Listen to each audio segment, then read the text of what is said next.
Section जो है उसको हम कहते हैं basic concepts of political science, जिसको हम इंट्रोडक्शन टू पॉलिटिकल साइंस कहते हैं। प्लीज अगर आप में से कोई लोग कमेंट कर दें, जो बच्चे जिन्होंने पॉलिटिकल साइंस पढ़ी हुई है एज अ माइनर या मेजर सब्जेक्ट पॉलिटिकल साइंस का अगर पढ़ा हुआ है तो प्लीज आप कमेंट कर दीजिएगा ताकि मुझे आइडिया हो जाए, ताकि मैं बच्चों से जरा हेल्प ले लिया करूंगा साथ साथ।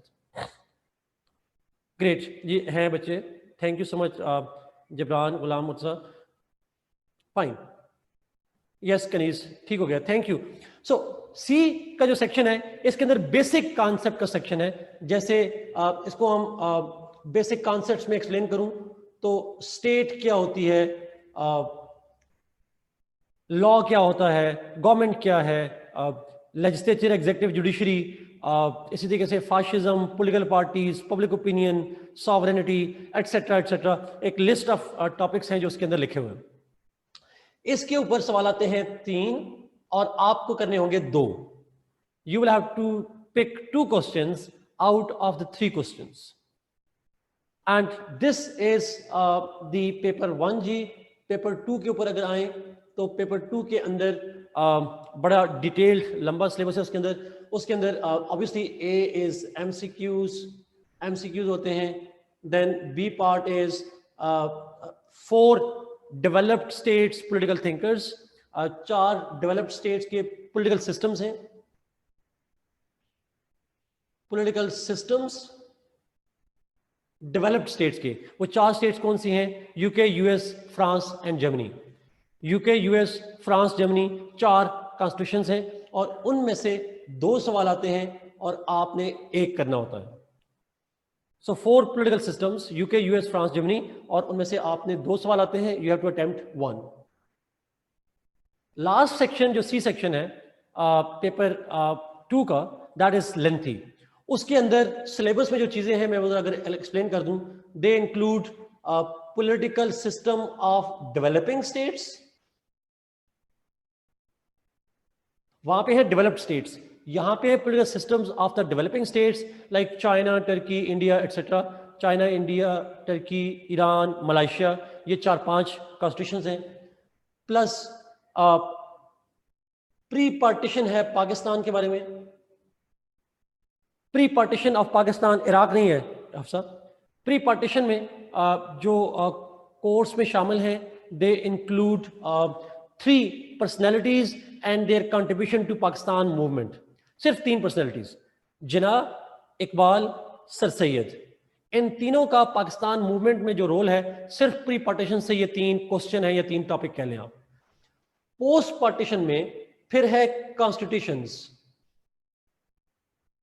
the 3 constitutions of Pakistan, 1956, 1962 and 1973 constitutions, और 1973 के साथ जो की अमेंडमेंट्स हैं, और आप सारे जानते हैं की अमेंडमेंट से मतलब है बेसिकली the 18th अमेंडमेंट जो है उसको हम की अमेंडमेंट कह सकते हैं।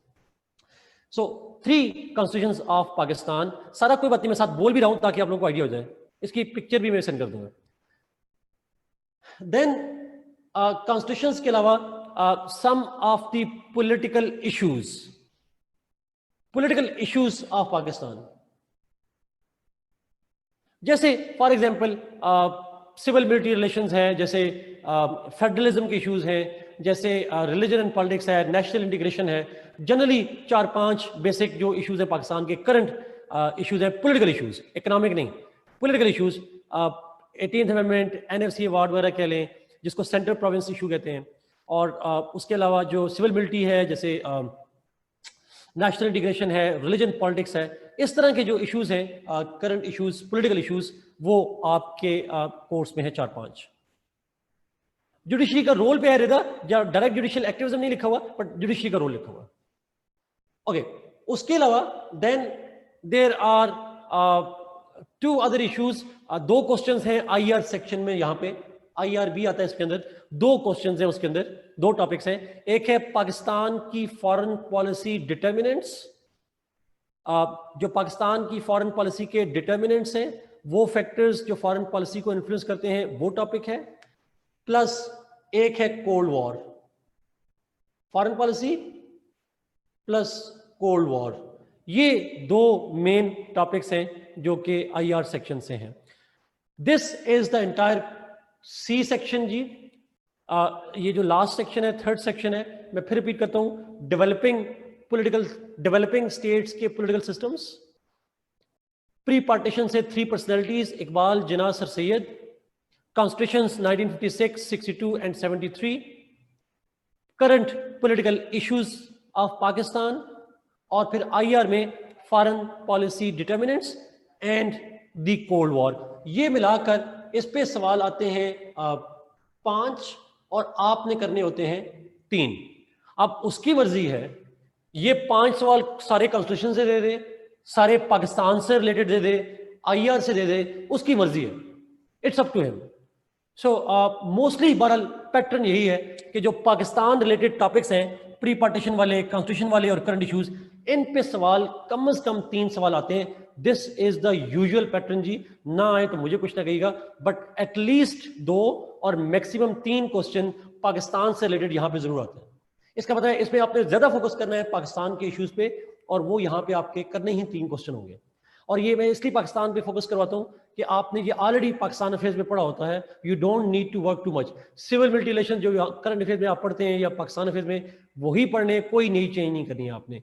फेडरलिज्म 18th अमेंडमेंट वगैरह पढ़ी होती है, वही सेम होती है, कोई नई चीज नहीं होती। नेशनल इंटीग्रेशन पढ़ा होता है, वो भी यहीं पे होता है। इट्स द ओवरलैपिंग सब्जेक्ट, इसलिए आप इसको जरा कर लीजिएगा। आकाशा, इसमें सेक्शन सर लास्ट सेक्शन के अंदर 5 सवाल होते हैं and you will have to attempt 3 questions. वो 5 क्वेश्चंस इन तमाम को मिलाकर आते हैं, but mostly the questions are taken from Pakistan section. जो पाकिस्तान से रिलेटेड टॉपिक्स हैं उनसे क्वेश्चन ज्यादा आते हैं। This is all about the course contents जी। टॉपिक मैंने बता दिया आपको। यहाँ चॉइस 50% है, यहाँ चॉइस 50% है, यहाँ भी चॉइस कम है, यहाँ भी चॉइस कम है। दिस इज सिंपल जी। पेपर 1 का लास्ट क्वेश्चन बेसिक कॉन्सेप्ट्स, और बेसिक कॉन्सेप्ट्स के अंदर जिसमें स्टेट, सॉवरेनिटी, गवर्नमेंट एक्सेट्रा आती है, और इसके अंदर यस ये गुलपन्ना ने लिख दिया पार्ट बी। और 3 सवाल होते हैं, इनमें से आपने 2 करने होते हैं। ये कुछ एग्जांपल्स हैं जो टॉपिक गुलपन्ना ने भी लिखे हुए, और भी हैं।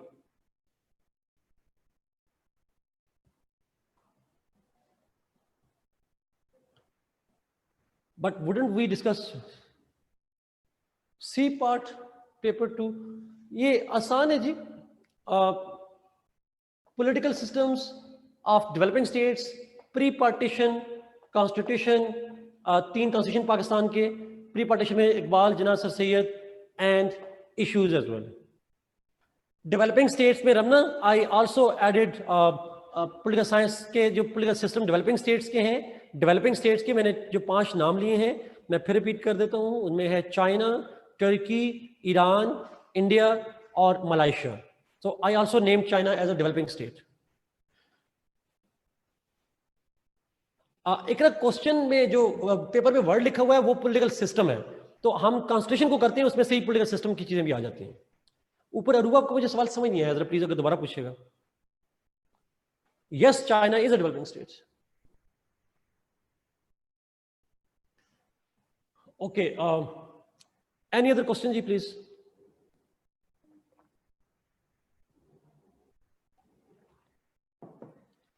Amber, why China is still a developing state? Not related to political science. No answer.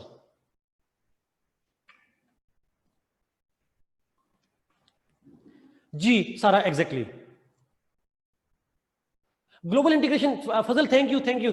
Global integration वाला question section, let me confirm, वो पेपर 2 के बी पार्ट पे आता है, यहां पे आता है। ग्लोबल इंटीग्रेशन नहीं है उसमें, थोड़ा सा ऑर्गेनाइजेशंस हैं वो, लेकिन उसमें सवाल कभी कभी आ जाता है, but that's true.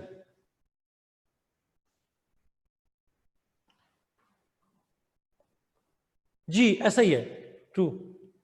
There are some topics that are overlapping with Pakistan affairs like national integration. Can we use those arguments?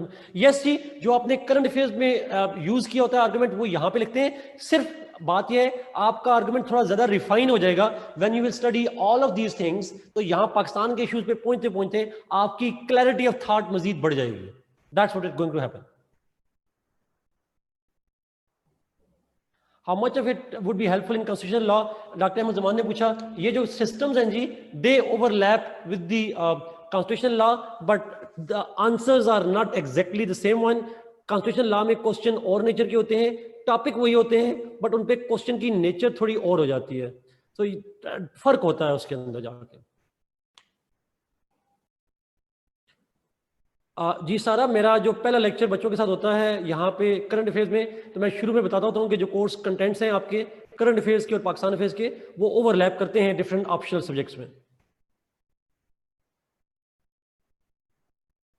We are not supposed to do those articles again which we overlap. No, कायनात में यहाँ पे कुछ issues जो दोबारा करवाऊंगा, जैसे role of Allama Iqbal, sir Syed और जिन्ना जो है वो मेरा नहीं ख्याल मुझे करवाने की जरूरत है, वो मैं यूजुअली नहीं करवाता। लास्ट पॉलिटिकल साइंस के बैच था, मैंने कहा था अब जिन्ना का रोल क्या है, बचपन से पढ़ी आ रहे हैं, मुझे दोबारा नई कोई चीज नहीं है उसके अंदर, ना इकबाल ना सर सैयद ने। हाँ, कॉन्स्टिट्यूशनल डिबेट्स को मैं जरा करवाता हूँ, फेडरलिज्म के इशूज को करवाता हूँ, सिविल मिलिट्री भी मोस्टली वही होता है, उस पर एक लेक्चर रख लेते हैं हम लोग। आतिफ ने पूछा एमसीक्यूज प्रिपरेशन टिप्स। आतिफ, इस सवाल का जवाब मैंने 10 दिन बाद देना। I will give the answer to that question after 10 days. अब ये सरप्राइज है आप लोगों के लिए, एमसीक्यूज वाला। Okay, let's go to sources जी। कंटेम्परेरी इश्यूज, फजल, सिर्फ और सिर्फ पॉलिटिकल इश्यूज में कंटेम्परेरी आते हैं बस। इकरा पूछे जिन्ना और इकबाल पे, इकरा आपको क्या लगता है किस तरह के सवाल आते होंगे?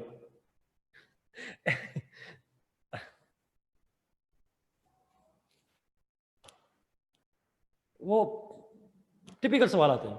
लेक्चर्स कितने होते हैं कायनात? यूजुअली तो हमारे 24 लेक्चर्स होते हैं, but because they are lots of students here, ये स्टूडेंट्स काफ़ी ज़्यादा हैं आप लोग यहाँ पे, तो हम उसको डेफिनेटली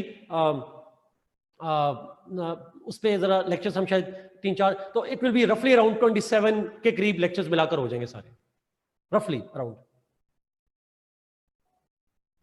जनरल सवाल आता है जी, अल्लामा इकबाल का पाकिस्तान के अंदर रोल, अल्लामा इकबाल का मुस्लिम नेशनलिज्म, सर सैयद की इल्मी खिदमात, educational contributions and all that, typical. Both paper are held in the same day? Yes Sara, same day, morning evening. जी मैं एक बोर्ड पिक्चर आपको मिल जाएगी। अदीर मुझे पसंद है नहीं है, मैं स्टूडेंट्स को सरप्राइज देता जरूर थोड़ा सा। एग्जैक्टली। ओके जी, आई गेस चले आगे चलते हैं, सोर्सेज पे जाते हैं। Let me go to sources. Sources की बात की जाए तो देखिएगा हर सेक्शन के लिए I would recommend different sources, तो आप प्लीज सोर्सेज को गौर से सुनिएगा, और अगर कोई सवाल किसी को भूल जाए, किसी को ना याद हो, तो कोई आप प्लीज वो यहाँ पे कमेंट कर दीजिएगा, मैं बोलूंगा, बहुत लोग नोट नहीं कर पाते, तो बाकी यहाँ पे शेयर कर लीजिएगा। Outlines of lectures will be shared. Junaid, yes, mostly outline जो है लेक्चर्स की वो आपको साथ शेयर होंगी मोस्टली। लेट मी एक्सप्लेन जी। एमसीक्यूज पे ऊपर मैंने कहा 10 दिन बाद आपको सरप्राइज देना है। Let's go to this one, B section, paper 1 का बी, जहां पे वेस्टर्न थॉट है। वेस्टर्न थॉट के लिए I strongly advise you to read Judd Harmon.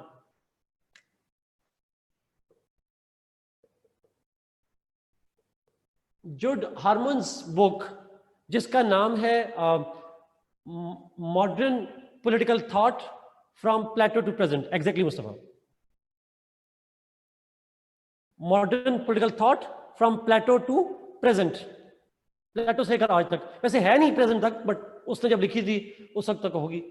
जुड हार्मन, ये रिकमेंडेड बुक्स में से भी एक है जी। Afsa, yes you can get it in soft, लेकिन वो स्कैन्ड वर्जन होगा। अगर आप कहेंगे तो मैं आपको शेयर कर दूंगा, स्कैन्ड वर्जन होगा, वो पीडीएफ वर्जन नहीं होगा।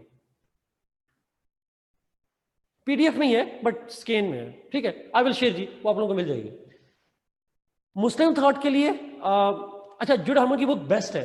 अगर आपको मुश्किल लगे, मेरी रिकमेंडेशन पहली प्रायोरिटी ये, if you think that it is difficult, then you can also go for D.R. Bendari's book, but Bendari should not be your first choice, it should be your second choice. दोनों नहीं पढ़नी, दोनों में से कोई एक पढ़नी, देख लें जो आपको आसान लगे, बट बेंदारी की बुक का नाम है history of European political philosophy. I repeat the name, history of European political philosophy by D.R. Bendari. ये वेस्टर्न थॉट के लिए जी, वेस्टर्न थॉट के लिए मैं बुक्स बता रहा हूं।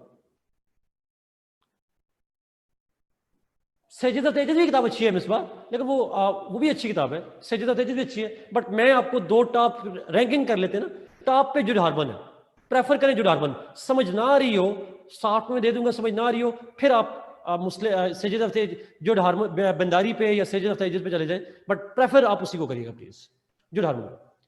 मुस्लिम थॉट के लिए बहुत सारी किताबें हैं। मेरी तो आपको रिकमेंडेशन ये होगी, आप लेक्चर लें, 2 रीडिंग में आपको सॉफ्ट में दे दूंगा, वो आपको कवर हो जाएंगी। अगर आप बुक लेना चाह रहे हैं तो बुक का नाम तो नहीं आता, चौधरी मोहम्मद असलम साहब की बुक है, ये असलम चौधरी साहब, मुस्लिम पॉलिटिकल थॉट, आप ले सकते हैं असलम चौधरी की। बट मैं आपको रिकमेंड ये करूंगा कि आप लेक्चर लें, और लेक्चर के बाद आपको 2 रीडिंग में सॉफ्ट में दूंगा, 2 आपको एक और बुक से मिल जाएंगी, मैं आपको बताऊंगा अभी उसके ऊपर। तो आपको असलम चौधरी साहब की बुक ना भी लें तो चल जाएगा, अगर आप ले लें तो भी ठीक है, ना लें तो भी चल जाएगा आपको, क्योंकि इस पे मुस्लिम थिंकर पे फोकस कम होता है, इसलिए इस पे ज्यादा आपको बुक डिटेल से पढ़ने की जरूरत नहीं। बट अगर आप बुक लेंगे तो असलम चौधरी की बुक इकरा ने लिखती है यहाँ पे। अगर आप बुक नहीं लेना चाह रहे, 2 रीडिंग में आपको सॉफ्ट में दूंगा, और साथ में 2 के आपको नोट्स जो है वो इन्हीं किताबों में से मिलेंगे एक जगह पे जाकर। Arsalan, that's will not cover the complete course, वो कंप्लीट कोर्स कवर नहीं करेगी। बेसिक कॉन्सेप्ट आते हैं। बेसिक कॉन्सेप्ट के लिए मजहर हक साहब की बुक है, और उस बुक का नाम है political science theory and practice. Mazhar Haq की बुक है बेसिक कॉन्सेप्ट की, और उसका नाम है political science theory and practice. Faiz Shabbir Hussain Chaudhry की कौन सी बुक?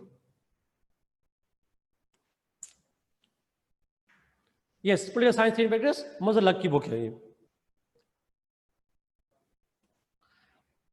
ओके, नाउ याद रखिएगा, मजहर हक साहब की बुक बहुत कंप्रिहेंसिव है, बहुत बड़ी बुक है, उसमें बहुत लंबी डिटेल है, आप उसको आप पढ़ सकते हैं, लेकिन उसमें से आपने की पॉइंट्स लेने हैं, वो स्टैंडर्ड हैं किताब के, मतलब वो स्टैंडर्ड यूरी किताब है जो पढ़ाई जाती है।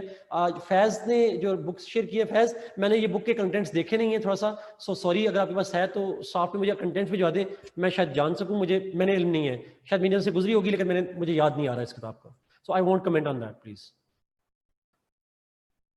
अच्छा, फातिमा मेरी वाली बुक में बाद में आएंगे। अच्छा, coming back to this point, basic concept के लिए आप स्टार्ट करेंगे मजहर हक की किताब से, सारा नहीं पढ़ना, आपने सेलेक्टेड पढ़ना।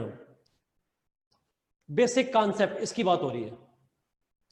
अच्छा, ये जो मजहर हक की बुक है ये सिंपल लैंग्वेज में है, लेकिन अगर आप चाहते हैं कि आप बाकियों से डिफरेंट हो जाएं, if you want to improve your expression, then read Michael Roskin's book. Michael Roskin की नहीं, माइकल रॉस्किन नहीं शायद, उसकी बुक का नाम है, वो भी सॉफ्ट में मैं शेयर कर दूंगा, उसकी बुक का नाम है political science and introduction. Political science and introduction, वो किताब जो है वो भी, उसमें 100% कोर्स नहीं है इस सेक्शन का, लेकिन उस किताब का एडवांटेज ये है कि ये किताब आपकी एक्सप्रेशन बड़ा अच्छा इंप्रूव कर देगी, ये आपको डिफरेंट कर देगी। माइकल रॉस्किन, ये किताबें मैं आपको शेयर करूंगा जी, इसको दी आप आज बैगमों के घर जाएं, ये किताबें मैं आपको सॉफ्ट में शेयर करूंगा जो मेरे पास सॉफ्ट में है। बेसिक कॉन्सेप्ट के लिए बेसिक बुक है मजहर हक की, और एडवांस्ड बुक है माइकल रॉस्किन की, basic idea. Thank you share करने का, आई गेस अदम शेयर किया जी, अलीशा मजहर हक की भी शेयर कर लूंगा। और इस पे आते हैं पेपर 2 पे, पॉलिटिकल सिस्टम्स, चाहे वो सेक्शन की हो या ये हो, डेवलप्ड हो या डेवलपिंग हो, पॉलिटिकल सिस्टम्स के लिए मार्केट में केले की बुक मौजूद है, ये थैंक यू इकरा, ये आपने लिख दिया इसको। केले की बुक अच्छी है बट बहुत अच्छी नहीं है, तो मैं कॉन्स्टिट्यूशंस के लिए आपको स्पेसिफिकली एक रिक्वेस्ट करूंगा कि आप कॉन्स्टिट्यूशन के लिए लेक्चर्स को मिस ना कीजिएगा, फोकस ऑन द लेक्चर्स जी। these lectures will be covering वो सोर्स उसका मेरा कॉन्स्टिट्यूशन होगा, ओरिजिनल कॉन्स्टिट्यूशन है, तो आई गेस आप सिस्टम्स के लिए रीडिंग पे बाद में जाइएगा, प्रेफरेबली आपने लेक्चर लेने हैं। मुस्तफ़ा ने जो किताब लिखी है वर्ल्ड कॉन्स्टिट्यूशन बाय केले, मैंने कहा कि ये है, it will not cover all topics and it is a bit of, उसमें थोड़े थोड़े प्रॉब्लम्स भी हैं, ज्यादा नहीं है, थोड़े प्रॉब्लम्स हैं, और दूसरी इंपॉर्टेंट बात ये है कि उसमें सारे टॉपिक्स नहीं है आपके, तो इसलिए आपने लेक्चर्स को जरा गौर से लेना है जी। ये और लेंथी भी है, अरसलान बिल्कुल ठीक कह रहे हैं आप, ट्रू। अरसलान आपने आइया नहीं रखा, जो पाकिस्तान का सेक्शन है जी यहाँ पे पाकिस्तान के इश्यूज का, और वो सेक्शन जो है I would recommend Hamid Khan book जिसका नाम है constitutional and political history of Pakistan. शायद मैं आपका सवाल पढ़ रहा हूं लेकिन जानबूझ के अवॉइड कर रहा हूं। अच्छा, आई रिपीट जी, इसका जो पाकिस्तान से रिलेटेड सेक्शन है, कॉन्स्टिट्यूशंस और पॉलिटिकल इश्यूज वगैरह, उस पर आप पढ़ेंगे Hamid Khan's book political constitutional and political history of Pakistan, और इसका 3rd एडिशन मुस्तफ़ा, इसका 3rd एडिशन, ये भी सॉफ्ट में मैं प्रोवाइड कर दूंगा, बेगम हो जाए। हाँ, पहले दूसरे एडिशन आपके काम के नहीं है, 3rd एडिशन वो सॉफ्ट में दे दूंगा, हार्ड में आप लेना चाहें तो ले लें। वैसे इसका फायदा ये होगा कि ये बुक आपको पाकिस्तान अफेयर्स वगैरह में भी हेल्प कर देगी जाके। अभी बल्कि इनका रिसेंट तर्जुमा भी आ गया उर्दू में, वर्ल्ड टाइम्स उन्होंने पब्लिश किया हुआ है। But as per political science के लिए, पॉलिटिकल सिस्टम के लिए, I would give you the readings myself. जी, इकरा उर्दू में भी आ गई, लेकिन आप उर्दू में अगर कोई पढ़ना चाहे पढ़े, पेपर में तो आपने इंग्लिश में लिखना है। आतिफ, अभी ये आप में से कोई बच्चा यहाँ पे, मैं कहूँगा रिक्वेस्ट करूंगा यहाँ पे शेयर कर देंगे। कनीज, जो आपने कॉन्स्टिट्यूशन के लिए मजल हक साहब की मॉडर्न कॉन्स्टिट्यूशन की बुक का कहा, वो 2-3 कॉन्स्टिट्यूशन कवर करेगी, मोस्टली कॉन्स्टिट्यूशन में नहीं होंगे। जो कॉन्स्टिट्यूशन लिखे हैं वो तो ठीक है, लेकिन मोस्टली कॉन्स्टिट्यूशन में नहीं होंगे। So it will only cover a fraction of the questions. जरा इसके अंदर आमिर खान साहब की बुक में जब हम इस सेक्शन में जाएंगे ना, तो आई will give you the selected chapters, आप सेलेक्टेड चैप्टर्स उसमें पढ़ लीजिएगा। अगर आपने पहले मार्क करवाना हो, आप जस्ट मुझे क्लास में किसी दिन शेयर कर दीजिएगा, आई कैन मैं उसको बता दूंगा आपने कौन से चैप्टर पढ़ने हैं, बट वहां जाके बता दूंगा। प्री पार्टीशन पे महक प्री पार्टीशन पे तो आप मैट्रिक की किताब उठाएंगे आप लोग सारे, और उसमें जो जिना, सर सैयद और इलाहाबाद के खुतबात हैं वो नोट कर लें, मैट्रिक की पाकिस्तान स्टडी से। जो इश्यूज हैं उस पर हामिद खान साहब की बुक।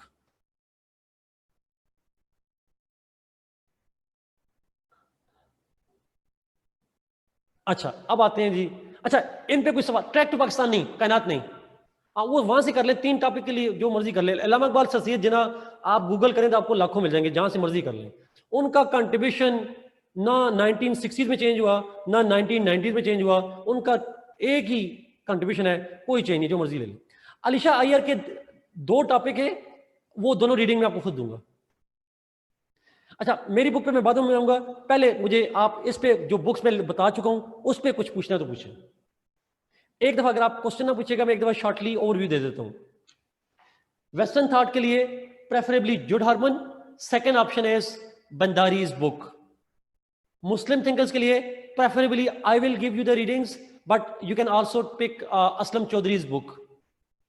बेसिक कॉन्सेप्ट के लिए मजर हक्स बुक, एंड आप जो एडवांस्ड स्टडीज के लिए आप you can pick Michael Ruskin's book. Political systems के लिए I do not recommend any book जी, no book covers everything. Better is जो बुक उधर मेंशन की गई थी उन्होंने, नाम भूल गया हूं उसका, किसी ने बताया था अभी थोड़ी देर पहले, मॉडर्न पॉलिटिकल थॉट जो है, अभी कोई बताएगा तो मैं याद कर लूंगा। एनीबॉडी? मॉडर्न कॉन्स्टिट्यूशन के लिए एक बुक, नहीं, मॉडर्न कॉन्स्टिट्यूशन, ये कॉन्स्टिट्यूशन के लिए बता रहा हूं। कैले की बुक, यस कैले, सॉरी जी मेरी मेमोरी खराब है। कैले's book is better but it's not perfect, so my recommendation, take my lectures on that. फिर उसके बाद जो पाकिस्तान से रिलेटेड इश्यूज हैं उसके लिए I recommended Hamid Khan's book political and constitutional history, और उस पॉलिटिकल एंड कॉन्स्टिट्यूशनल हिस्ट्री के अंदर आप 3rd एडिशन लीजिएगा और सेलेक्टेड चैप्टर्स आपने पढ़ने। सेलेक्ट, ये तमाम किताबें जो मैंने रिकमेंड की हैं, you will not read all of them, you will have to go for selected chapters. Selected पे जाएंगे। इस पे कोई सवाल है तो पूछें, then I go to the other one. जरा किस बुक की बात कर रही हैं?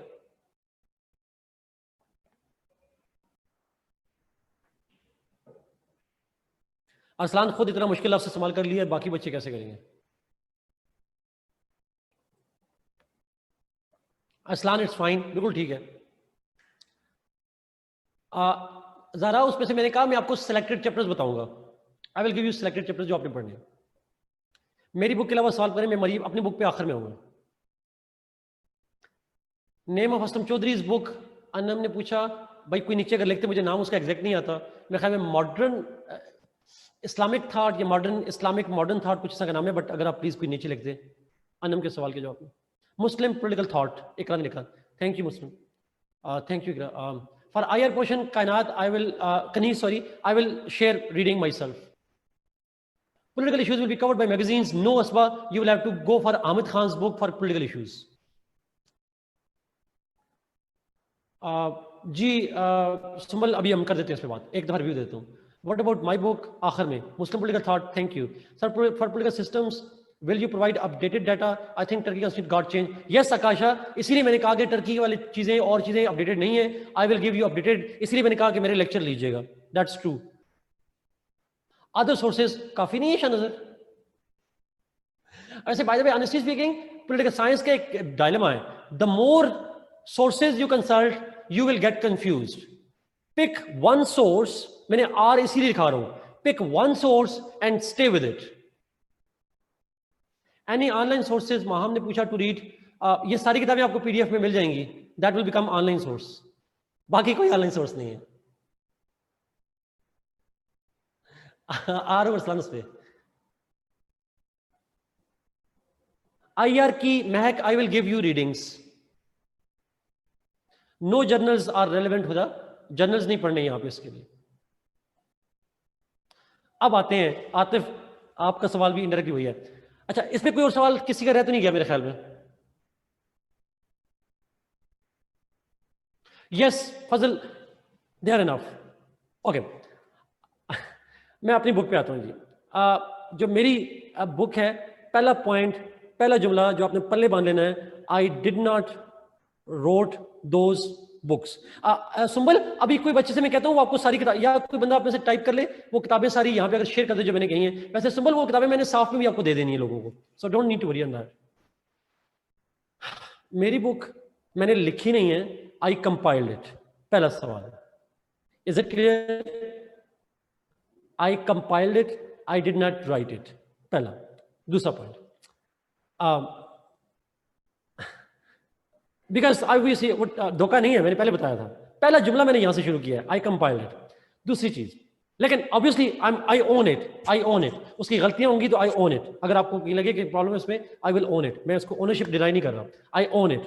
दूसरी चीज, अच्छा मेरी बुक किन बच्चों को, it will not B for everybody, it will B for selective people, किन लोगों को हेल्प करेगी।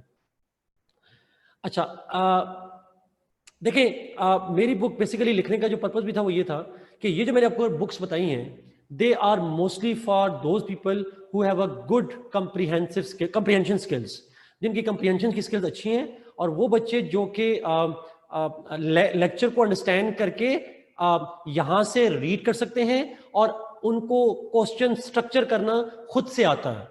They can create an answer, they can make headings, उन्हें याद करने की जरूरत नहीं पड़ती। उन्हें बाज बच्चे होते हैं ना जिनको पहले पढ़ना पता है, फिर उसी चीज को दिमाग में आप जहन में रखते हुए आप हेडिंग बनाते हो, आंसर अटेम्प्ट करते हो। कुछ बच्चे होते हैं कि नहीं, उन्होंने कॉन्सेप्ट क्लियर कर लिया, पेपर में जाते हैं और फिर वो अपनी हेडिंग खुद बना लेते हैं। उनके लिए बुक्स ये रिकमेंडेड है। अगर आप फॉर एग्जाम्पल छोटी सी मिसाल सुनिएगा, जुड हार्मन की बुक अगर आप पढ़ेंगे, उसकी बुक में कोई हेडिंग नहीं है, कोई हेडिंग नहीं है, एक या दो हेडिंग होगी टोटल, और उसकी लैंग्वेज थोड़ी कॉम्प्लेक्स होगी। अब उसमें से आपने कंपार्टमेंट कैसे बनाने हैं, उसके अंदर आपने स्ट्रक्चर कैसे करना है, वो उस किताब में नहीं लिखा होगा। if you think that you can't structure yourself from Judd Harmon's book, then you need to take my book। मेरी बुक में सिर्फ एक पॉइंट है, इंपॉर्टेंट पॉइंट है, आइडिया वही होता है। देखें, आइडिया किसी भी बुक से ले लेंगे आपको आइडिया सेम मिलेगा, किसी बुक में डिफरेंट नहीं होगा। कुछ मामला में थोड़ा सा डिफरेंट होता है, मोस्टली 99% सेम होता है। मेरी किताब में सिर्फ फर्क ये है कि वो सिंपल लैंग्वेज में हेडिंग्स के साथ स्ट्रक्चरिंग की हुई है। इट हैज स्ट्रक्चर्स, पहली हेडिंग, दूसरी हेडिंग, तीसरी हेडिंग, चौथी हेडिंग्स, और ताकि आप तक हेडिंग लिखना जरूरी नहीं है पेपर में, मैं ये नहीं कह रहा, लेकिन आपको पता होगा कि एक आइडिया, दूसरा आइडिया, तीसरा आइडिया, चौथा आइडिया, उसकी लैंग्वेज सिंपल है और स्ट्रक्चरिंग आसान हो जाती है। अगर आप स्ट्रक्चरिंग खुद कर सकते हैं तो I would prefer to go for Judd Harmon's book. मेरी किताब आपको हेल्प करेगी। अच्छा, मजहर की बुक मैंने रिकमेंड की बेसिक कॉन्सेप्ट में, उसमें एक एक कॉन्सेप्ट पे 50 पेजेस लिखे हुए हैं, and you only need 5 to 10 pages, you only need 5 to 10 pages. तो आप उस 40 में से कौन से पॉइंट पढ़ेंगे, कौन से इग्नोर करेंगे, मजर लाख में से। अगर तो आपका अपना शार्प माइंड है और जो मैं लेक्चर दूंगा उसके अकॉर्डिंगली सिलेक्टेड पढ़ सकते हैं, ठीक। अगर नहीं पढ़ सकते then take my book which will give you a kind of ready to eat, क्या होता है, ready to cook meal होता है,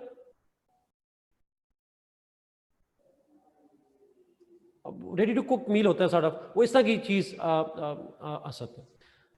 अच्छा, दूसरी चीज instant meal, yes exactly Safina, that will be a good word for that. For beginners and for those who cannot comprehend by themselves and they need assistance कि हमने structuring कैसे करनी है, वो उनके लिए हेल्पफुल होगी।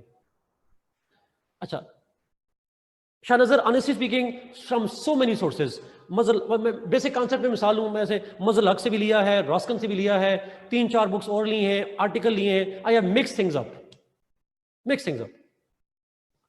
अच्छा, एक और चीज, जो कॉन्स्टिट्यूशंस हैं वो मेरी बुक में ज्यादा अपडेटेड है, उसमें 1-2 गलतियां रह गई हैं जो आपको मैं जब लेक्चर दूंगा तो मैं खुद पॉइंट आउट कर दूंगा कि ये मेरी किताब में इस तरह लिखा होगा, आपने इस तरह करना है। वो मेरी गलती है, मैं ऑन करता हूं, लेकिन छोटी छोटी चीजें, वो बड़ी चीजें नहीं है, लेकिन उनसे बेहतर है। कैले की बुक से मेरी किताब में कॉन्स्टिट्यूशंस बेहतर होंगे, ये इस सेंस में है। लेकिन मैं रिकमेंड ये जरूर करूंगा, अगर वो बच्चे जो स्टार्ट में, 1 मिनट कराउंड में बोलूं, अगर आप मेरी बुक को स्टार्ट वहां से करना चाह रहे हैं तो करें, लेकिन अल्टीमेटली ट्राई कि आप मेरी किताब के बाद ये जो किताबें हैं इनमें से भी आप इंपॉर्टेंट जो टॉपिक्स हैं उनको जरूर पढ़िएगा, जरूर उनका पढ़िएगा, क्योंकि मेरी किताब आपको अंडरस्टैंडिंग में हेल्प देगी।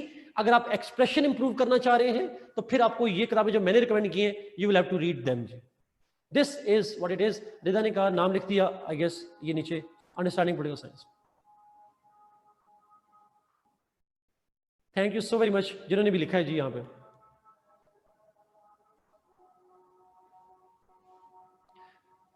जी इकरा, जुड हार्मोन से मोस्टली यस, सारे थिंकर जुड हार्मोन से हो जाएंगे। मेरी बुक सॉफ्ट में नहीं ना, ये मसला है। समीर ऊपर लिख दिया उन्होंने नाम, अगर आप थोड़ा चैट में ऊपर पढ़िएगा वो आ गया नाम ऊपर। Understanding political science world times ने पब्लिश की हुई है।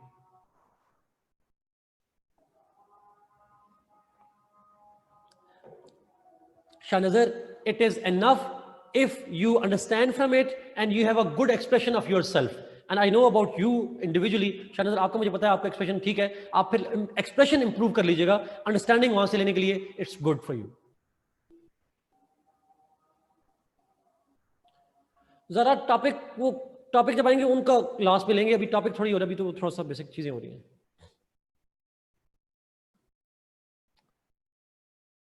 I guess that's enough जी सोर्सेज के ऊपर।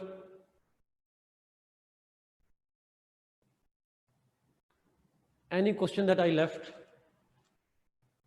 मार्क्स, सारा मार्क्स की मार्क्स बुक पे डिपेंड नहीं करते, मार्क्स आपके आंसर पे डिपेंड करते हैं।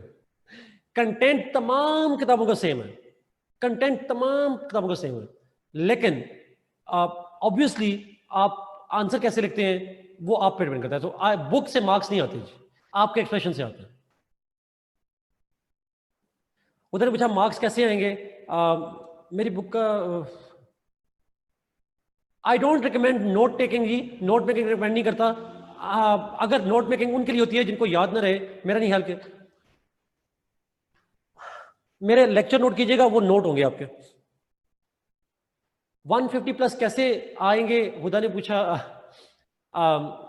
हुदा मार्क्स कैसे आते हैं, काल मार्क्स नहीं, दूसरे मार्क्स, MARKS वाले मार्क्स मेहनत से आते हैं। Good math, thank you so much, बिल्कुल ठीक लिखा आप लोगों ने।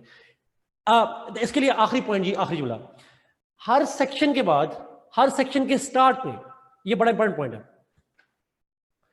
हर सेक्शन के स्टार्ट में आपको I will give you some techniques, some points जो आप उस सेक्शन में ऐड करेंगे तो आपके मार्क्स बढ़ने के चांसेस होंगे। सॉरी, मैं जुनेद, आपने 3-4 दफा पूछा इसका। जाहिद हुसैन अंजुम साहब की बुक वर्ल्ड टाइम की जी, मेरे से पहले उन्हीं की बुक थी, so I was asked to write a new book. मैंने उनकी बुक पढ़ी नहीं है, but I was asked by Adeel साहब के मैं कंपाइल करूं, बिकॉज उस बुक के बाद उसको अपडेट करने की जरूरत थी शायद, तो मुझे कंफर्म नहीं है जाहिद, मैंने उनकी बुक पढ़ी नहीं है ऑनेस्टली स्पीकिंग।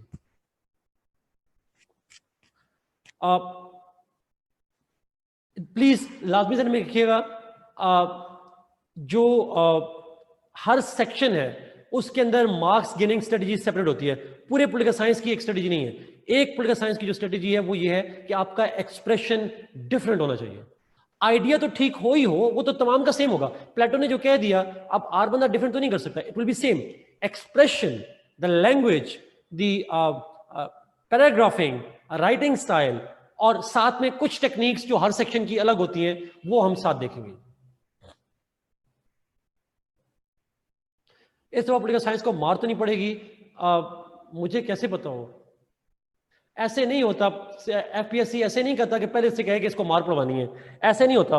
वो आपकी किस्मत होती है, पेपर जाता बनता कौन है, बनाता कौन है और चेक कौन करता है, ये आपकी किस्मत होती है। एफपीएससी प्लान करके नहीं करता कि इसको करना है ऐसे। जी आतिफ, आई विल। मेरी बुक का बासित नाम है understanding political science, world times. Junaid, thank you for asking very very good questions जी। देखिए, जो पॉलिटिकल थिंकर्स हैं, ऑब्वियसली अगर आप देखिएगा तो it's a huge course. Political science का सबसे बड़ा ड्रॉबैक ही है। जी करामत इसी पे आ रहा हूँ। पूरा जो पॉलिटिकल साइंस का कोर्स है, दैट्स अ ह्यूज कोर्स। आप में से जिन लोगों ने पॉलिटिकल साइंस पढ़ी होगी, मास्टर्स किया होगा, उनको आइडिया होगा कि ये कोर्स 2 साल मास्टर्स में पढ़ाया जाता है ऑलमोस्ट। इसका 60%, ये मास्टर्स में जो कोर्स पढ़ाते हैं उसका 60% ये कोर्स है। It's too much. बीए में पूरा 1 साल में बेसिक कॉन्सेप्ट पढ़ाया जाता है, 1 साल में, और फिर 1 साल में 7 कॉन्स्टिट्यूशन पढ़ाए जाते हैं, तो एक काफ़ी लंबा कोर्स है। अब मैं यूनिवर्सिटी में पढ़ाता हूँ, मैं मुस्लिम थॉट पढ़ाता हूँ और वेस्टर्न थॉट पढ़ाता हूँ यूनिवर्सिटी के अंदर। तो एक सेमेस्टर मुस्लिम थॉट पे, एक वेस्टर्न थॉट पे, इट्स क्वाइट लेंथी बुक। तो शॉर्ट ये है। यस आकाशा, आई नो हर। अच्छा, अब पॉइंट मेरा ये है कहने का कि हम पॉलिटिकल साइंस में जब पढ़ते हैं तो जिस तरह करंट अफेयर्स में, अगर आपको याद हो, आप लोग जो मुझसे पढ़ते रहे, जो नहीं पढ़ते रहे उनको नहीं आइडिया होगा, बट जो मुझसे पढ़ते रहे, हम जब इंडियन ओशन को पढ़ते थे और पैसिफिक ओशन को पढ़ते थे, we didn't study everything that happened in that topic, we studied the most relevant part. हम स्मार्ट स्टडी करते हैं, रेलेवेंट साइड पे जाते हैं। पॉलिटिकल साइंस में भी यही प्रॉब्लम होता है। फॉर एग्जाम्पल प्लेटो है। अब प्लेटो को अगर हम पढ़ना शुरू करें, प्लेटो और अरिस्टोटल मिलाकर एक सेमेस्टर में मास्टर्स में ऑप्शनल कोर्स होता है। प्लेटो अरिस्टोटल, पूरे सेमेस्टर में सिर्फ प्लेटो पढ़ना होता है और अरिस्टोटल पढ़ना होता है। There are so many angles in which we can study them. Literature wise में पढ़ सकते हैं, फिलोसॉफिकल सेंस में पढ़ सकते हैं, पॉलिटिकल सेंस में पढ़ सकते हैं, सोशियोलॉजिकल एंगल्स है, तो lots of angles. So you have to trust me ji on this one, that we have to go for what is relevant discussion of those topics. तो हम selected thinkers, उनकी selected philosophies पढ़ेंगे। Selected thinkers and their selected philosophies. This is the most important part जी, जो मैं बताना चाह रहा हूँ। हम सारे पढ़ नहीं सकते और सारे पढ़ने की जरूरत भी नहीं है। So selected होंगे, जो to the point होंगे, और that's where we will go. So मैं इस सेक्शन में वेस्टर्न थिंकर्स हम कम पढ़ेंगे, because we will study around 10-12 के दरमियान में पढ़ेंगे। मुस्लिम थिंकर्स हम पढ़ेंगे 5-6 थिंकर्स पढ़ेंगे, 5-6 होंगे, मुझे अब एग्जैक्ट याद नहीं है। दिस सेक्शन बेसिक कॉन्सेप्ट वाला सेक्शन आसान सेक्शन है, बट इंपॉर्टेंट सेक्शन है। इसके अंदर हम ऑलमोस्ट 80% कोर्स पढ़ेंगे। ये जो पॉलिटिकल सिस्टम्स और ये टॉपिक्स हैं, इनका हम 90% से ऊपर कोर्स कंप्लीट करेंगे। ये मेरा रफ एस्टिमेट है ऑब्वियसली। जी मैं अभी यहाँ पे सिलेक्टेड थिंकर्स जी ऑलमोस्ट 10-12 के करीब, मुस्लिम 5-6 के करीब, इसका तकरीबन 80% के करीब कोर्स पढ़ेंगे, और इन सेक्शंस का हम 90% से ज़्यादा कोर्स पढ़ेंगे, कवर करेंगे। अगर किसी वजह से टाइम कंस्ट्रेंट की वजह से, because of any reason, I will not be able to cover a topic जो आसान होगा बट इंपॉर्टेंट होगा, तो आई वुड सजेस्ट यू, मैं आउटलाइन बता दूंगा, ये शॉर्ट सा टॉपिक है, आप करना चाहे तो कर सकते हैं खुद से। लास्ट चीज पीएमएस के हवाले से, बहुत सारे बच्चे पीएमएस भी करते हैं, पीएमएस के हवाले से भी तैयारी कर रहे होते हैं। तो पीएमएस का जो कोर्स है, मैं जो मुझे एग्जैक्ट सिंध का और बलूचिस्तान का और केपीके का नहीं पता, मैं पंजाब का जानता हूँ। मैं जो सिंध वाले लोग हैं उनका मैं सिलेबस देखकर फिर कमेंट करूँगा, बाकी पंजाब केपीके और बलूचिस्तान वालों का। बट पंजाब के बारे में मैं श्योरली बता सकता हूँ कि जो सीएसएस का कोर्स है, उससे पंजाब का जो पीएमएस है वो काफ़ी कोर्स पीएमएस का कम है। सो ऑलमोस्ट ये अगर आप कर लेंगे तो पीएमएस का 99% कोर्स कवर हो जाएगा। एक दो क्वेश्चन रह जाते हैं, वो अलग से मैं आपको बता दूंगा, आपने वो तैयार कर लेंगे। थोड़ा बहुत सारा ओवरलैप करता है, ज्यादा नहीं करता, थोड़ा बहुत करता है। यूएस कॉन्स्टिट्यूशन जब पढ़ेंगे तो उसके साथ ओवरलैप करेगा। Yes Daniyal, absolutely, the answer to your question is yes.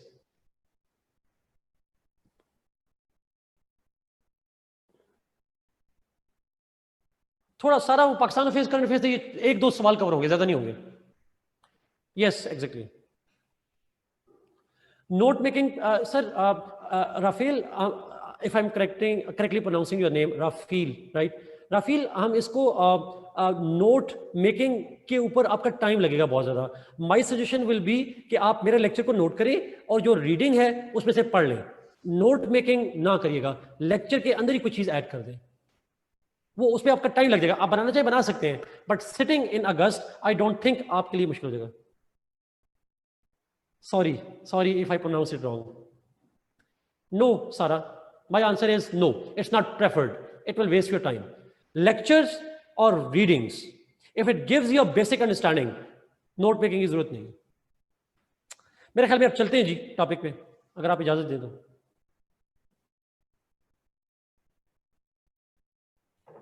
नहीं, हम इसी तरतीब से चलेंगे कि पहले वेस्टर्न थिंकर्स पे, फिर मुस्लिम पे, फिर बेसिक कॉन्सेप्ट पे, इसी तरतीब से चलेंगे। और कोई फर्क नहीं पड़ता बेसिक कॉन्सेप्ट अगर हमने पहले ना पढ़े तो, कोई फर्क नहीं पड़ता उससे।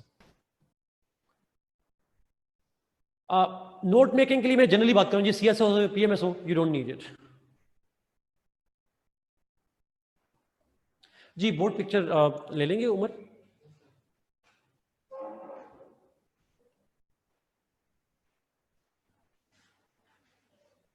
बिकॉज 45 तक है।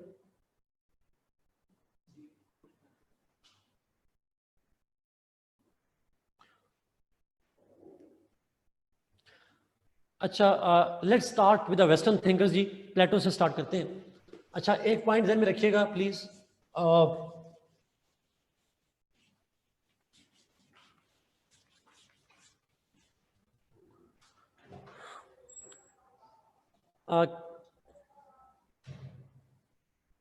Thank you Arsalan. Kinza, MCQs का मैंने कहा था बच्चों को कि मैं एक हफ्ते 10 दिन बाद आप लोगों को एमसीक्यूज के बारे में गाइडलाइन करूंगा जी। शायद मैं अभी इसी पे आने लगा हूं, हर सेक्शन की अलग रिक्वायरमेंट। हम पेपर 1 का सेक्शन बी जो है वो करने लगे हैं जी, और ये थिंकर्स का है, वेस्टर्न थिंकर्स का। अच्छा, वेस्टर्न थिंकर्स हो या मुस्लिम थिंकर्स हो, इस पे आप कुछ स्ट्रेटेजीज हैं that can help you increase your marks. आपके मार्क्स बढ़ाने में वैल्यू एडिशन में कुछ टेक्निक्स हैं, नोट करें अपने पास ताकि आपको याद रहे। और शायद आपका पॉइंट भी यहां पे आ जाएगा। Karamat, I am not sure about it, मुझे नहीं आइडिया, ये अकेडमी वालों को पता होगा। ओके,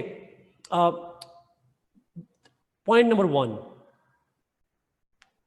थिंकर्स पे जब सवाल आता है उनकी किसी न किसी थ्योरी पे आता है, उनके किसी न किसी कॉन्सेप्ट पे, उनके किसी न किसी आइडिया पे आता है सवाल। जब क्वेश्चन उनके आइडिया पे आता है तो you will start with introduction. जो इंट्रोडक्शन होता है, इंट्रोडक्शन क्वेश्चन का होता है, आपने करना है क्वेश्चन को इंट्रोड्यूस करवाना है। फिर आप इंट्रोडक्शन के बाद स्टार्ट करेंगे with the context of their theory. आप स्टार्ट करेंगे with context of their theory. Context से मतलब ये है why they give this theory, ये एनालिसिस का पार्ट है। Why Plato for example gave his theory of ideal state. सवाल आइडियल स्टेट की थ्योरी क्यों दी ये नहीं पूछेगा, बट सवाल पूछेगा उसकी आइडियल स्टेट है क्या। बट आप स्टार्ट करेंगे why he gave the theory of the ideal state. Aristotle है, why he gave his theory. Machiavelli है, मार्क्स है, उन्होंने अपनी थ्योरी दी क्यों, what were the factors that pushed them to write the theory. ये आइडियोलॉजी तो नहीं कहेंगे, लफ्ज थ्योरी कहते हैं हम लोग। तो वो थ्योरी जो है वो क्यों दी उन्होंने, फिलॉसफी क्यों दी, वो स्टार्ट आपने वहां से करना। वो ना पूछे फिर भी करना है, शॉर्ट लिख लें, 1 पैराग्राफ या 2 paragraph, but you will have to start with that. That will have a very good impression on the examiner. दूसरी चीज, never write biography in your answers. Never write paragraphs on the biography, किसी भी जगह पे, anyway. Is it clear? Third point, biography का पता है ना, उनके हालात जिंदगी में कुछ नहीं लिखना। Third point, you can quote thinkers, आप जिस थिंकर को डिस्कस कर रहे हैं, you can quote that thinker और you can quote any other thinker, but never quote any other person. Trump को ना कोट करना शुरू कर दीजिएगा यहां पे। Don't start quoting Imran Khan के, मेरे नजदीक इमरान खान थिंकर है, मैं उसको बीच में ला दूं, नहीं, never do that. Only quote thinkers. Plato को डिस्कस कर रहे हैं, प्लेटो को कोट कर ले, या अरिस्टोटल को कोट कर ले, या किसी थिंकर को कर ले। You can quote any thinker while discussing any thinker. Simple. Do not quote anybody else. Quotation करनी है, प्रेफर करना है कोटेशन करने का, बट थिंकर्स में से कोट करनी है। अब वो कोटेशन कहां से मिलेगी ये ना पूछेगा, वो आपको मिल जाएगी। अगला सवाल, अगली technique, never ever right something that is not asked. जो ज़ारा ने पॉइंट लिखा उसी पॉइंट को मैं उठा रहा हूं। फॉर एग्जाम्पल, एक थ्योरी पढ़ेंगे, आपको थ्योरी लगेगी इट्स एब्सर्ड, फजूल थ्योरी है, आपको लगेगा बड़ी इलॉजिकल थ्योरी है। Do not start giving that comment कि इसकी थ्योरी इलॉजिकल है, ये थ्योरी फ्लां की है। Don't quote irrelevant things. अगर क्रिटिसिज्म पूछा है फिर तो करें, अगर नहीं पूछा तो क्या जरूरत है करने की। अगर वो पूछ रहे सवाल में मॉडर्न दौर में उसकी थ्योरी रेलेवेंट है तो लिख दें कि आजकल के दौर में रेलेवेंट है या नहीं है। अगर ना पूछे तो मॉडर्न दौर से एग्जांपल देने की जरूरत नहीं है आपको। So be relevant and answer what is asked. Do not give your opinion, subjective opinion, like it और डिसलाइक इट, गुड और बैड, राइट और रॉन्ग। ये कॉन्सेप्ट आपने नहीं लिखना प्लीज, जब तक वो आपसे पूछे ना।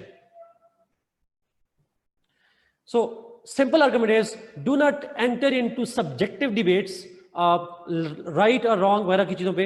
to the point लिखना है, जो पूछा लिखना है, जो नहीं पूछा वो आपने नहीं लिखना। सिंपल। इकबाल को कोट कर सकते हैं, डेफिनेटली कर सकते हैं।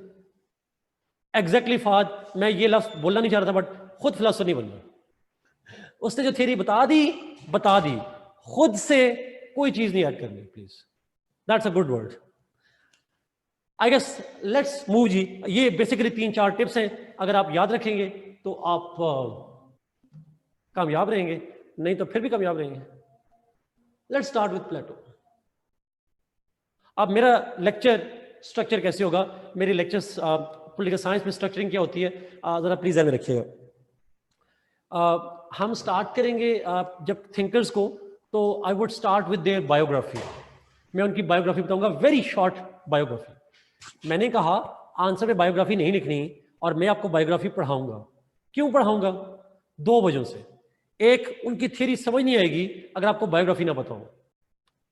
ब्रीफ सी बायोग्राफी आपको थ्योरी हेल्प करेगी समझने में। और यस समन एब्सोल्युटली एमसीक्यूज के लिए। एमसीक्यूज उसमें से एक चांसेस होते हैं आ जाते हैं, तो you can pick MCQs too. लेकिन बायोग्राफी आपसे मिस हो जाए, मुझसे ना पूछिएगा, विकिपीडिया सबसे बेहतरीन सोर्स है बायोग्राफी का। सो आप वहां से देख लीजिएगा, किताब से देख लीजिएगा, मैं एक्सप्लेन करूंगा। इसमें सवाल पूछेंगे तो टाइम वेस्ट होगा, क्योंकि डिस्क्रिप्शन है, कोई इसमें समझने वाली चीज होती नहीं। Is it clear?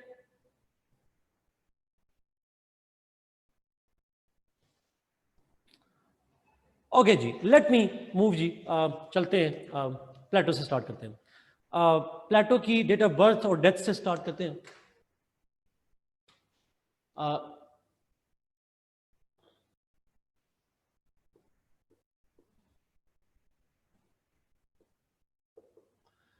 Plato was born in 427 BC and he died in 347 BC.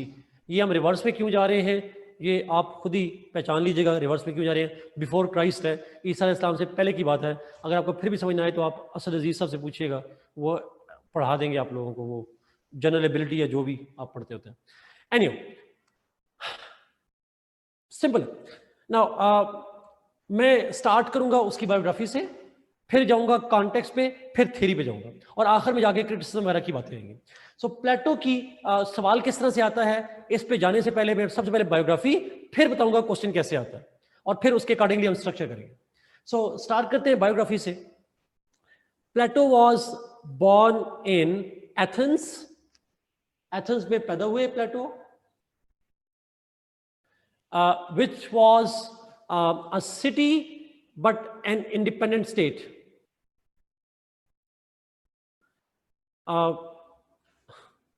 सारा नो 427 को बर्थ हुई, 347 को डेथ हुई। अब ये कैसे हुई, ये आपके लिए क्वेश्चन है, आप लोगों ने घर से देखना। प्लेटो, he was born in Athens, which was a city in Greece, but at that time that city was also an independent state. तो हम एक लफ्ज यूज करते हैं, एक टर्म यूज करने लगा हूं, city state.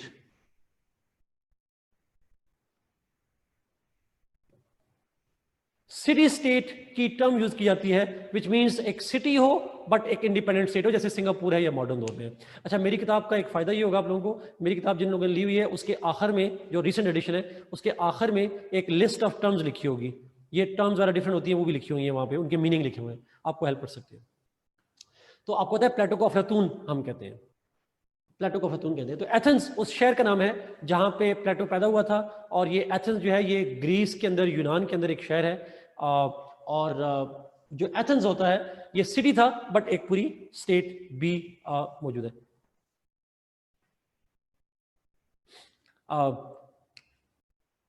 When he was born in Athens, basic point ये था, तो he got his basic education at home, वहीं पे शुरू की एजुकेशन ली उसने, एंड लेटर ऑन जरा you have a good question, I know. अच्छा बासित, अब आपको मैं आखिरी सवाल का जवाब दे रहा हूँ, उसके बाद मैंने सवालों का जवाब नहीं देने किसी के, आपके आखिर में दूंगा, आखिरी 5 मिनट में दूंगा, आखिरी सवाल का जवाब दे रहा हूँ। मेरी बुक का एडिशन पुराना एडिशन है ही नहीं मार्केट में, नया एडिशन ही है। अगर आपने देखना हो आखिर में लिख दे ग्लॉसरी, उसकी चेक कर ले आखिर में ग्लॉसरी लगी हुई कि नहीं लगी हुई, दूसरा एडिशन है उसका वैसे। Okay, now he got his basic education at home. Later on he became the student of Socrates, जिसको हम सुकरात कहते हैं। सुकरात का स्टूडेंट बना बाद में जाके। He became the student of Socrates.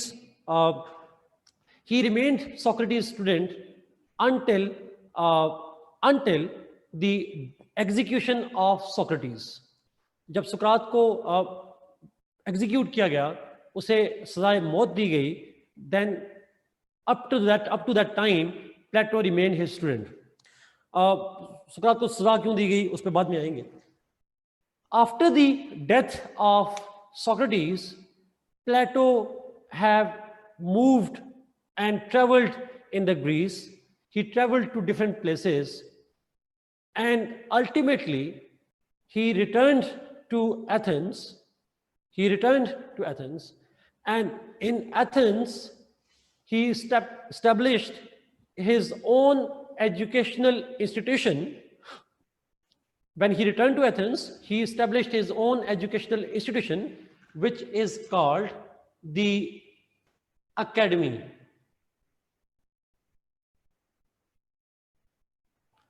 Which is called Academy. अच्छा, अब Academy जो है, that was the institution established by Plato in Athens.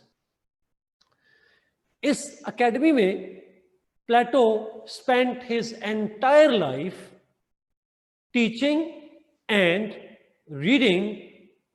Teaching करते रहे, रीडिंग करते रहे, एंड राइटिंग करते रहे throughout his life. So he spent his entire life teaching, reading and writing in the academy. और उसकी जो डिफरेंट किताबें हैं, प्लेटो रोट 3 इंपॉर्टेंट बुक्स, और जो 3 किताबें हैं प्लेटो की, उनके नाम अपने पास नोट कीजिएगा। उनकी किताबों के नाम है रिपब्लिक, आप में से कोई बाद में लिख दीजिएगा नीचे, Republic. Then another is statesman, and third is the laws.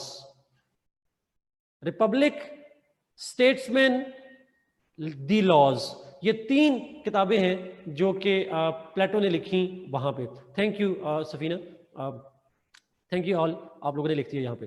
सो ये 3 किताबें हैं जी प्लेटो की, बट ऑब्वियसली जो इनमें सबसे इंपॉर्टेंट किताब है और जिस पे सवाल आता है और इसको हम पढ़ेंगे वो है रिपब्लिक। हमारा फोकस होगा रिपब्लिक पे, और रिपब्लिक किताब के अंदर जो लिखे हुए आइडियाज हैं हम उस पर फोकस करेंगे। This is the basic introduction जी ऑफ द प्लेटो, उसकी बायोग्राफी है। पेपर में ये नहीं लिखनी, हाँ किताब का जिक्र आएगा बाद में जाकर। लेट्स सी नाउ इस पे क्वेश्चन किस तरह से आता है पेपर में। आप पास पेपर उठाइएगा, आपको आइडिया हो जाएगा। Usually the question on Plato comes on his, Socrates is the teacher of Plato. Usually the question comes on Plato's Republic. वो क्वेश्चन पूछ लेता है, evaluate, analyze, जो भी लफ्ज यूज करेगा कि रिपब्लिक को एक्सप्लेन करें, और रिपब्लिक से मतलब है उसकी किताब रिपब्लिक की जिक्र हो रहा है, उसको हमने डिस्कस करना है। और the examiner can ask the question on Plato's ideal state, or he can ask about the concept of philosopher king. He can ask anything, but Plato की किताब में जिक्र ही आइडियल स्टेट का है, उसकी किताब में जिक्र ही फिलोसोफर किंग का है। It's the same thing. Ideal state और फिलोसोफर किंग में क्या रिश्ता है? I would teach you ideal state, और आखिरी 1 मिनट में आपको पता चल जाएगा कि फिलोसोफर किंग का स्टेट से क्या लिंक है। So I won't talk on the philosopher king, I will teach ideal state which is written in Republic, और उसी स्टेट के अंदर उसका कॉन्सेप्ट ऑफ फिलोसोफर किंग भी आ जाएगा। Exactly, thank you Safina, thanks over here. Yes, so this is what is the angle in which the question can come जी। और एक जब क्वेश्चन आता है तो थिंकर्स में कभी कभी ये सवाल पूछ लेता है कि उसकी थ्योरी को क्रिटिकली एवेल्युएट करें या उसकी मॉडर्न दौर से रेलेवेंस लिखें।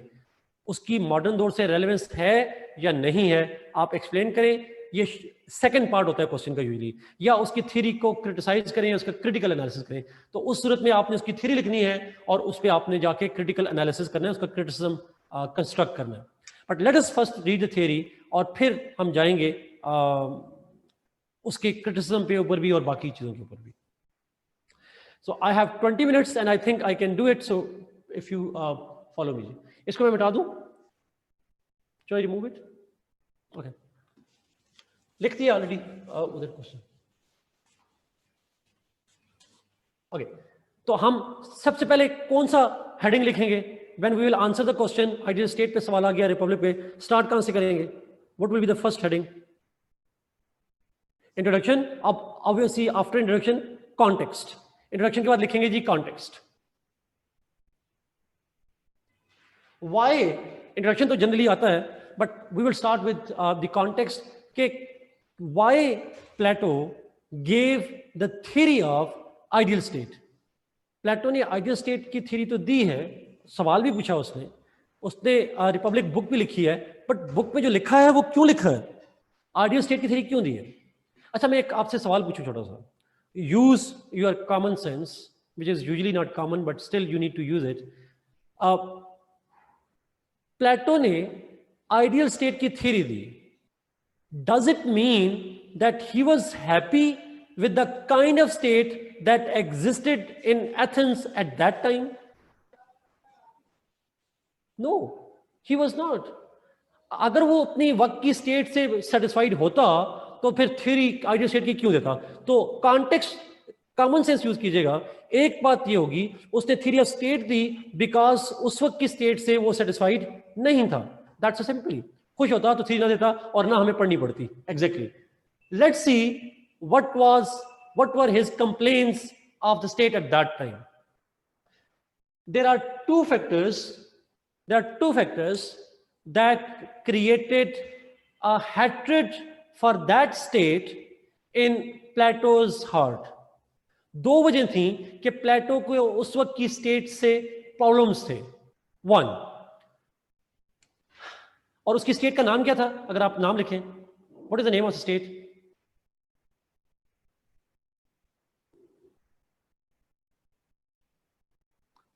जहां प्लेटो रह रहा था, Plato was there. Athens, yes. Athens was, उसको प्रॉब्लम था एथेनियन सिटी स्टेट से, और सिटी स्टेट में दो प्रॉब्लम्स थे, there were two problems with him.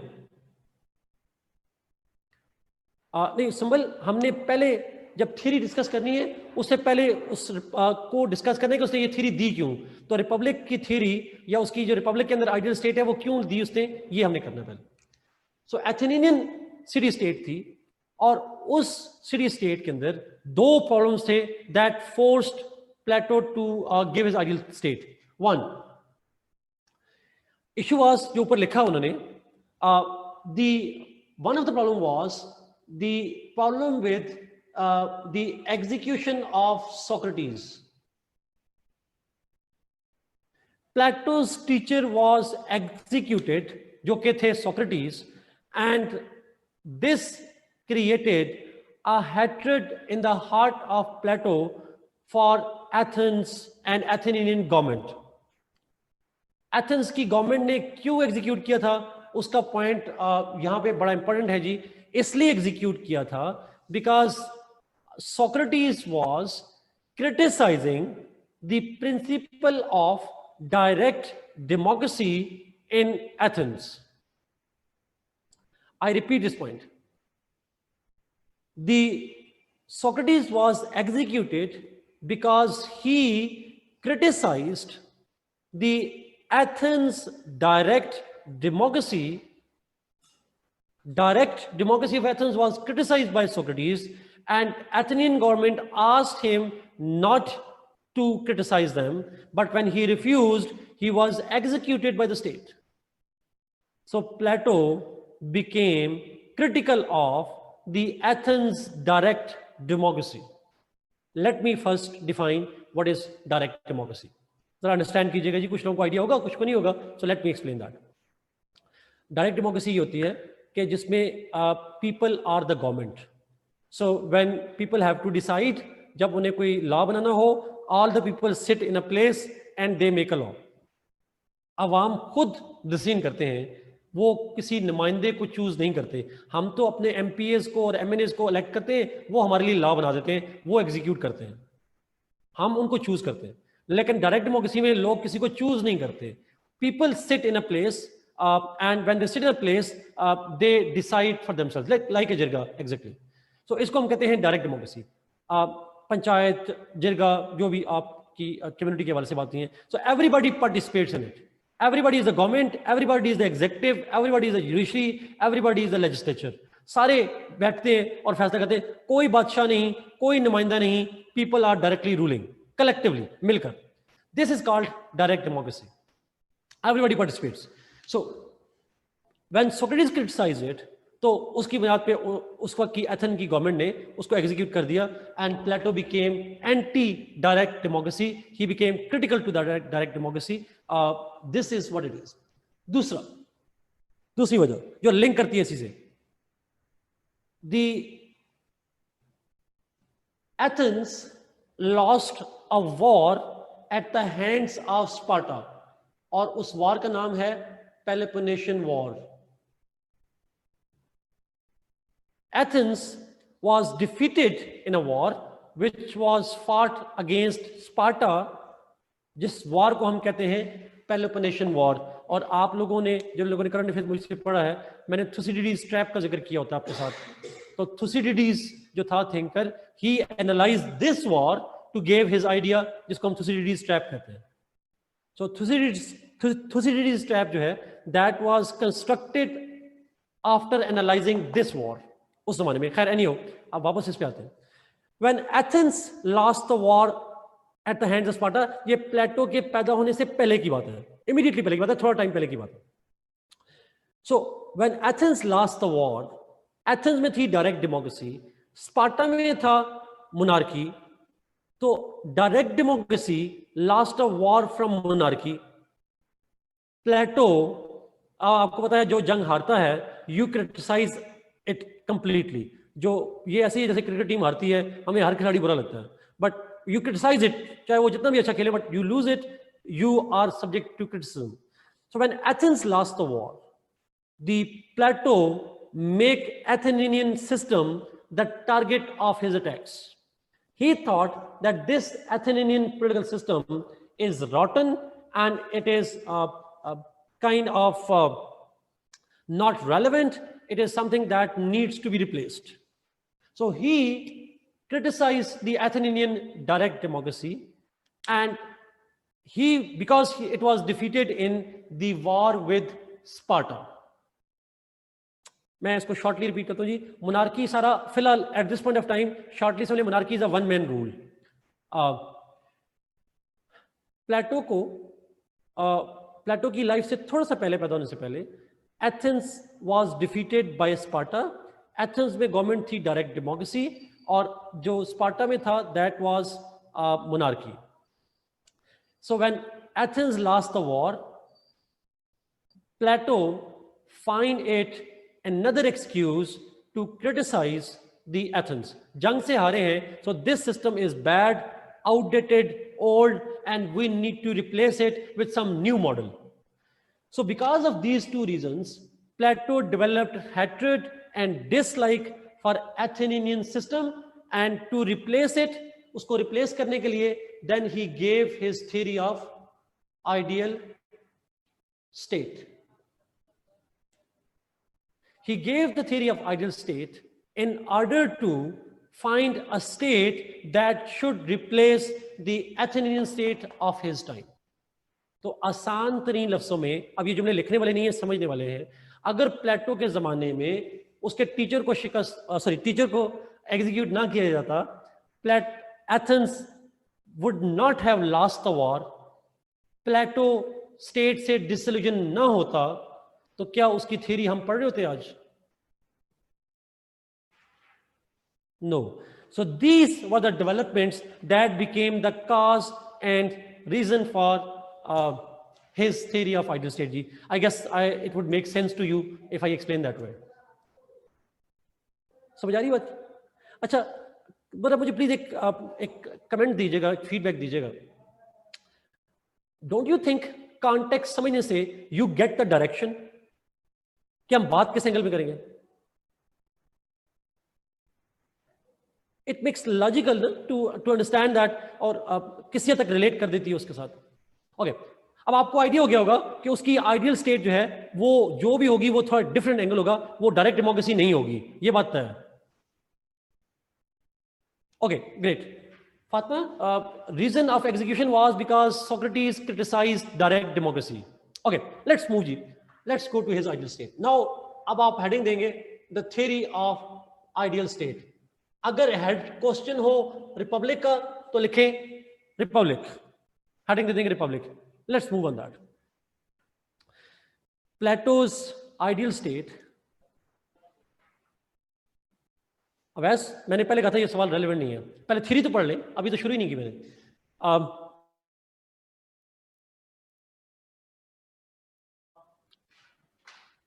तो आप लिखिए Plato's ideal state is build upon the principle of justice. हमारी 5:45 तक क्लास है. ओके, अच्छा. So Plato's theory of ideal state is built upon the principle of justice. Justice पे base करती है. अगर क्वेश्चन आ जाए रिपब्लिक पे, इसी अल्फाज को इस तरह से लिख लेंगे आप, that Plato's Republic begins with his theory of justice. Simple, बात एक ही हो जाएगी, सिर्फ फ्रेज चेंज करना है, बात वही हो जाएगी. So Plato's ideal state is built upon the principle of justice.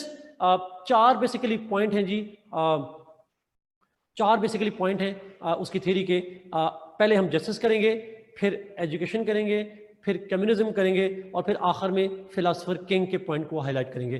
तो स्टार्ट कर रहे हैं हम जस्टिस से. सर, सोक्रेटिस क्रिटिसाइज क्यों करते थे? राफील, बड़ी इंपॉर्टेंट सवाल है, बट अगेन यहाँ पे रेलेवेंट नहीं है, मैं इस पर बात नहीं करना चाह रहा बिकॉज वो डिस्ट्रैक्शन हो जाएगी थोड़ी सी. But he considered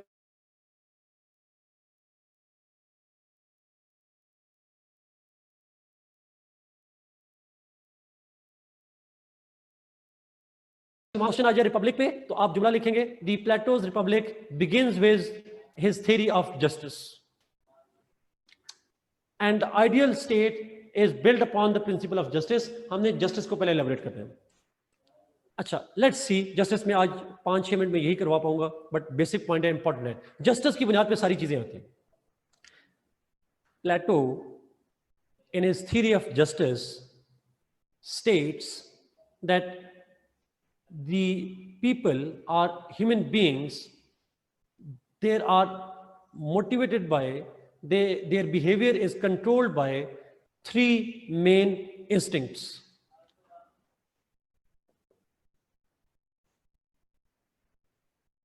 The people, the common people, all the people, their soul consists of 3 instincts.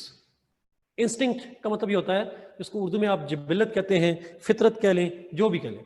So human beings have 3 basic instincts in them. वो इंस्टिंक्ट्स कौन सी हैं? He calls them, one is the lust और appetite. Second is courage और spirit. The third one is wisdom or reasoning. I repeat you. Lust या appetite, courage or spirit, wisdom or reasoning.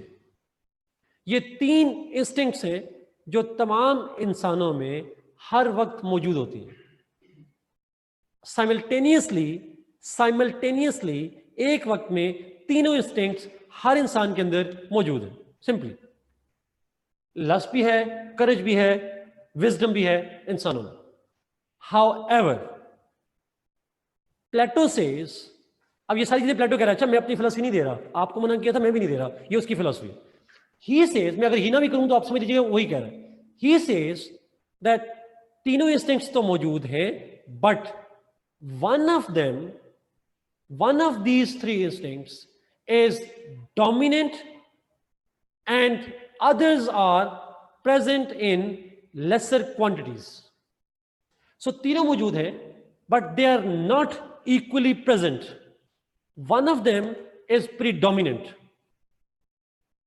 वो lust भी हो सकती है, वो करेज भी हो सकती है, वो विजडम भी. डोमिनेंट का मतलब यह है कि बाकी इंस्टिंक्ट्स भी मौजूद हैं, बट वो उसके बिहेवियर के ऊपर डोमिनेंट नहीं है. They are subdued, but one of them is dominant on them. अब वो कौन सी हो सकती है, मैं फिर भी करूं. In some there is lust, in some there is courage, in some there is wisdom. However he says, Plato says that most of the people in the society, most number of people in the society are those in which lust is dominant. Majority of the people are those जिनमें lust dominant होती है. आसान तरीन लफ्जों में society में ज्यादा लोग लालची होते हैं, हिरस वाले होते हैं. Second largest number of people are those in which courage is dominant. वो लोग जिनमें करेज डोमिनेंट होती है, वो लोग कम होते हैं. And those in which wisdom is there, they are the least number of people. अक्लमंद लोग, समझदार लोग सबसे कम होते हैं. मेरा नहीं ख्याल कि इसमें कोई फिलॉसफी समझाने वाली बात है. It's simple. वो कह रहा है, क्यों कह रहा है, हमें कोई जरूरत नहीं समझने की क्यों, बस वो कह रहा है. Majority are having lust, some are having courage, very few had wisdom dominant in them. अब प्लेटो ये कहता है, अब इसमें जस्टिस कहां है? प्लेटो ये कहता है justice will be served, justice will be present in the society if these people perform the role in society. I repeat this point. The justice will be served if people perform the role in the society according to the instinct that they possess. जिसमें जो instinct dominant है उसके accordingly वो society में function perform करे, तो इसको कहेंगे justice.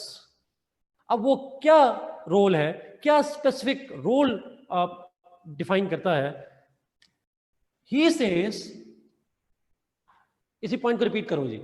He says if those in which lust is dominant, जो मेजॉरिटी में है, if they perform the role of artisans or workers, वो लोग जिनमें लस्ट है और जो मेजॉरिटी में है, अगर वो क्योंकि लस्टफुल है, उन्हें हाथों के काम पे लगा दिया जाए, मेहनत के काम पे लगा दिया जाए, फिजिकल वर्क पे लगा दिया जाए, then that is justice.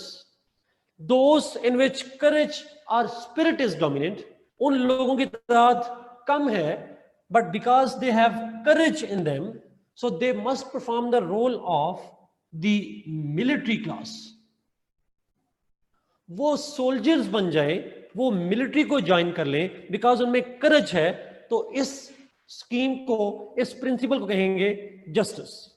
And thirdly, if those in which wisdom और reasoning is dominant, then they must perform the role of rulers in the state. वो लोग जिनमें विजडम है, जिनमें रीजनिंग है, they must perform the role of rulers. So in a nutshell, for Plato, the justice is every person who performs a role in the state, he must perform the role according to the instinct they have. जिसमें lust है वो worker बन जाए, जिसमें करेज है he is suited for military, and the one who has wisdom is suited for being the ruler.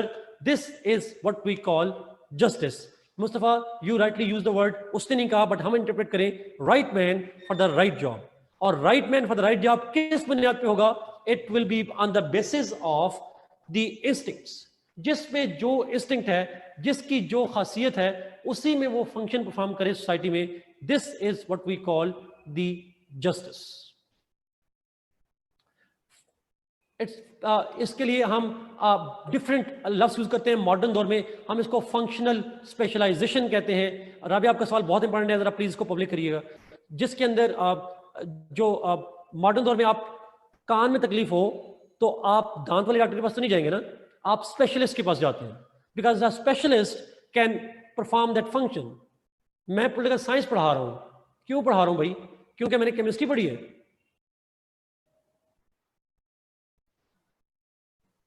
मैंने chemistry तो नहीं पढ़ी हुई. I am a subject specialist, I am teaching this. So the point is, जिसके अंदर जो instinct हो, society में अगर वो रोल परफॉर्म करे, देन दैट इज जस्टिस. बड़ा इंपॉर्टेंट सवाल पूछा ऊपर, मैं फिर नाम भूल गया हूं, सॉरी. कि हु विल डिटरमिन, कौन डिटरमिन करेगा ये रोल? कौन डिटरमिन करेगा किस में इंस्टिंक्ट है? अगर हम 100 लोग हैं, हम सारों से पूछा जाए कि आपके अंदर लस्ट है, करेज है या विजडम है, कोई बेवकूफ ही होगा जो कहेगा मेरे अंदर लस्ट है और करेज है, विजडम नहीं है. तो सोसाइटी के लोग तो खुद अपने आप को सारी अक्लमंद कहेंगे, सारे कहेंगे. तो फिर डिटरमिन कौन करेगा? Who has a role? तो प्लेटो इस सवाल का जवाब देने के लिए ही प्रपोजेस